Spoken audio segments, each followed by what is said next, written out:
On to the big story of the day. Of course, the government has won its appeal to keep almost 140 migrants at the Bell Hotel in Epping in Essex. A win for the Home Office, of course, but branded an injustice by local residents. I suppose they knew it was going to happen. Senior judges overturned an earlier order to move the men out by mid-September, saying that the first ruling was seriously flawed. Therefore, we grant permission to appeal, both to Somani and to the Home Secretary, against the grant of the interim injunction. We allow the appeals and we set aside the injunction imposed on 19 August 2025. The decision has reignited anger in Epping, where the hotel has been a flashpoint, of course, for weeks of protests. But the Border Security Minister, Dame Angela Eagles, says the government remains committed to ending the use of migrant hotels.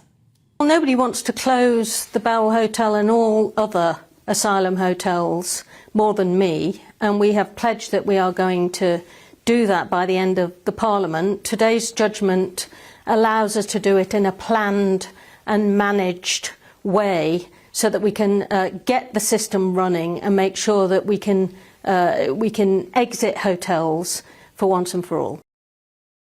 Well, the spotlight is now on the judge himself, one of them anyway, who delivered the verdict. His name is Lord Justice Bean. He's on your screen now if you're watching on television.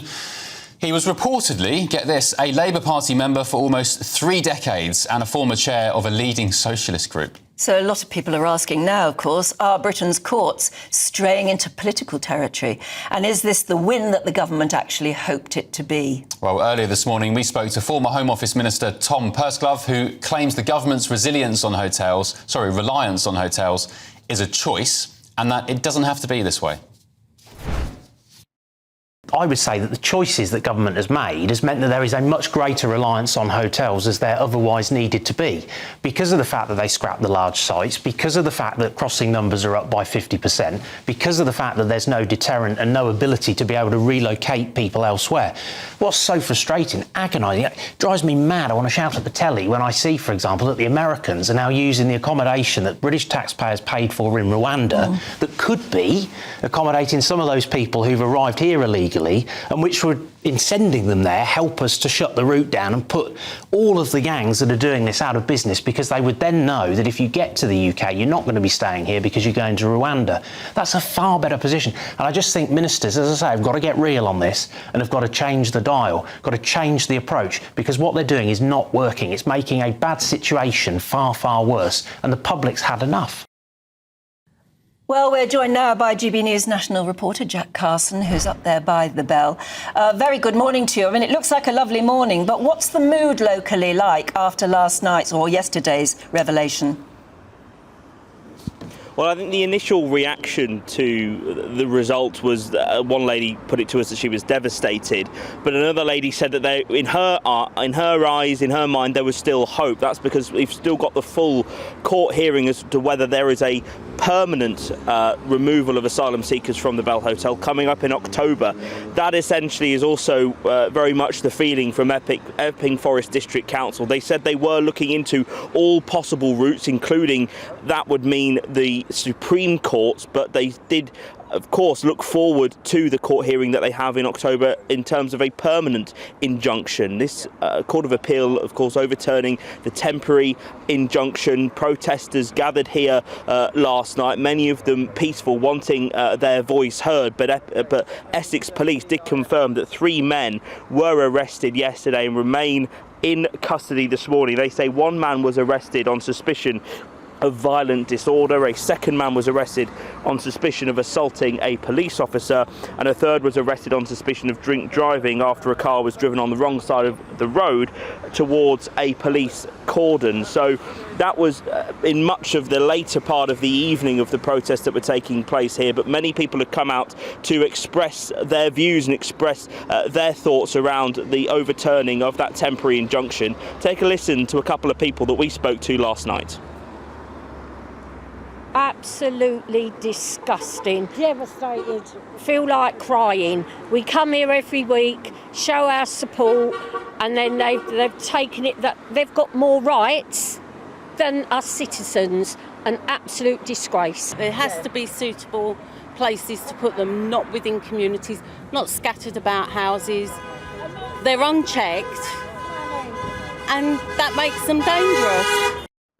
That's the view of those couple of Epping residents. Very much that view reflected across a lot of people that gathered here last night. Now, Dame Angela Eagle, the Home Office Minister, says that the reason that they appealed the decision in the first place, the injunction in the first place, was because they wanted to end hotel use in what they called a controlled and orderly way. With the Court of Appeal citing in their judgment to overturn the decision that the Justice Eyre, who had made that temporary injunction, had made a number of errors in principle, including the idea that closing one site means capacity has to be found elsewhere in the system. But there was also concern from those judges who handed down that ruling yesterday that it could actually incentivise disorderly and unlawful protests around asylum accommodation if the council's delay, along then obviously with the council's delay in bringing the decision in the first place. Just a couple of reasons as to why the Court of Appeal said they overturned the decision. Now, in terms of incentivising possibly other councils around the country to do something similar, it's been reported in the newspapers over yesterday and today that 13 other councils are considering pressing ahead with legal action over the use of asylum hotels in their area, including, it's thought, some Labour-run authorities as well. So certainly this issue is not going away here in Epping, but it seems like around the country it's not going away either. Indeed. Jack Carson, thank you very much. On the ground at the Bell Hotel in Epping. We're joined in the studio by political commentator Theo Usherwood. Theo, good morning, welcome back. Yeah. When is the government going to get it into their heads that people don't want these asylum seekers or illegal migrants in hotels? They don't want them in HMOs. We don't want them here at all, quite frankly, the great British public, the majority of them anyway. All this kind of talk about hotels and bus passes and what should we do with them, should they be in detention centres, is a red herring for me. We've got to the point now where people aren't interested. They've had enough. Stop them coming in the first place. Does the government understand that? I think the government does understand that. I think what it can do practically, though, whilst we remain signatories to the European Convention on Human Rights, it was used in this particular case by the Home Office to appeal the original decision in the High Court, which basically meant that the 138 asylum seekers in the Bell Hotel would have to be moved out of the hotel by September the 12th. And the government needs to if it wants to deal with this particular problem, it needs to leave the ECHR. And Keir Starmer has made clear to date that he is not prepared to do it because he said it would affect our agreements, treaties with other countries that are signatories to the ECHR, and therefore he's not prepared to do it. Now, I understand there may actually be, as we head into the autumn,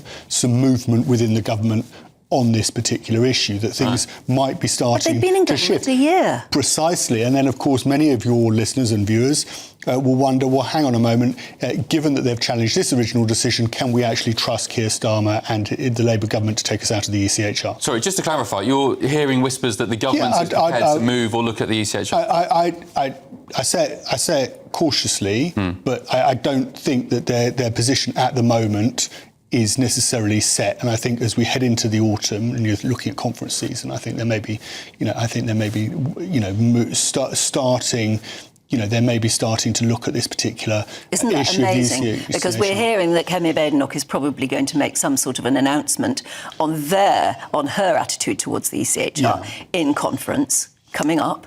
And you're saying that Keir Starmer is probably going to be under pressure to do the same thing. Yeah, I think there's the problem they've got is that they can't, and you listen to Tom Pursglove, their former immigration minister, the problem they've got is that they cannot deport people to Rwanda. Boris Johnson's government created the Rwanda scheme. Not one person was spent for the £700 million that was spent on the scheme to Rwanda because of the ECHR. We have people who come to this country who are claiming, you've seen the cases. There was a case about chicken nuggets. There was a case about, right to a family life. Whatever, they're cases, and that's the way the law is being applied. And in order to stop those. To deal with that issue, it is clear that some radical reform of our international treaties is going to be needed. Now, Nigel Farage has made the point, in his view, it needs to be wholesale reform. You can't just tinker around the edges and say, well, we want judges to be mindful of this or apply the law in this way or not use it in these particular cases. His argument is you just need to strip it out of British law and we need to leave it, and then you'll be able to run a scheme on this issue. Sorry. What does instinct tell you about what Keir Starmer would say? I can't see him going all the way, can you? No, I don't. I would be surprised if he, given you've got Lord Hermer as the Attorney General, exactly. and his adherence to international law. We saw what happened with the Chagos Islands. I would be very surprised if indeed Labour does propose anything, but if they go the whole hog. I mean, he'll go and ask a focus group what they think, and then probably ask some lawyers in Geneva, and then ask his MPs, and then make a decision off the bat. He doesn't believe in anything. He's got no ideology. But he would face a revolution from the backbenchers, his own backbenchers. Yeah. No, I think that's a very good point. And I think, it's worth just remembering the positioning for many Labour MPs, particularly those on the left, of Keir Starmer, not just opposition within his own cabinet from people like Lord Hermer, but also from his backbenchers if he was to take a much harder line. Because leaving the ECHR, it sounds like it is legalese, right? But we're talking about some fairly ugly policies. We've seen when we were speaking earlier about what was happening in America and the stance that Donald Trump has taken. People being deported, families being removed from the UK, potentially the use of detention camps overseas where people are having their applications processed. Are they ugly policies? I'd argue lots of Brits would agree with detention centres with no right to leave. The French President Emmanuel Macron of the centre-left has made the point that this country has too many pull factors, that people come to this country, and he made it on a state visit when he came to the NATO HQ up in northwest London, that there were too many pull factors. You can come to this country and you can work because we had this situation with delivery drivers, people delivering food around the country and then using proxy accounts in order to be paid, and you can receive comfortable free accommodation. They have a well of time. They get bus passes into the local town centre, as per RAF Wethersfield. They get 40 quid a week, up to £48 a week on Aspen cars. You get NHS dentistry and GPs in the reception of the hotels. You've got Wi-Fi. You can work illegally for Deliveroo. But given where people are coming from, and given the countries that people are coming from, and the desperation that many of these people, not all of these people, face, I don't blame the migrants. The problem is the system is broken and the government's inability to fix it.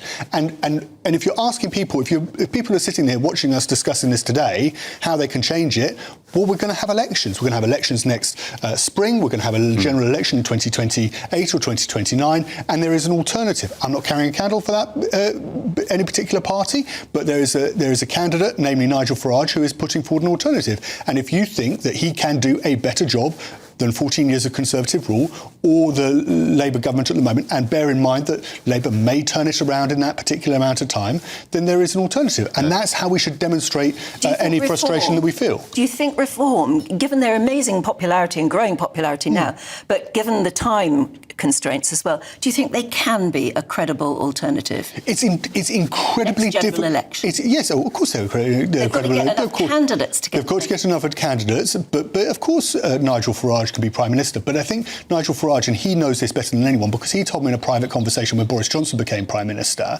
he told me in a private conversation, it's not about whether you want the job, it's what you're going to do with the job. And Nigel Farage realises, and he's got to, and it was clear from the speech he gave earlier in the week, that actually he's got to be effective, and that the policy of leaving the ECHR has got to deliver results, because there's a huge amount of frustration out there, and it's frustration at the inability of the Conservatives to do anything, may well be the inability of Labour to do anything, and he needs to deliver.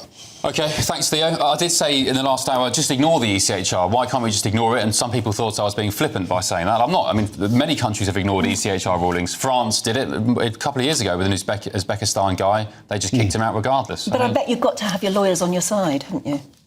The government lawyers. Yes. Well, you've got Lord Hermer at the helm, which says a lot. Which doesn't say, exactly.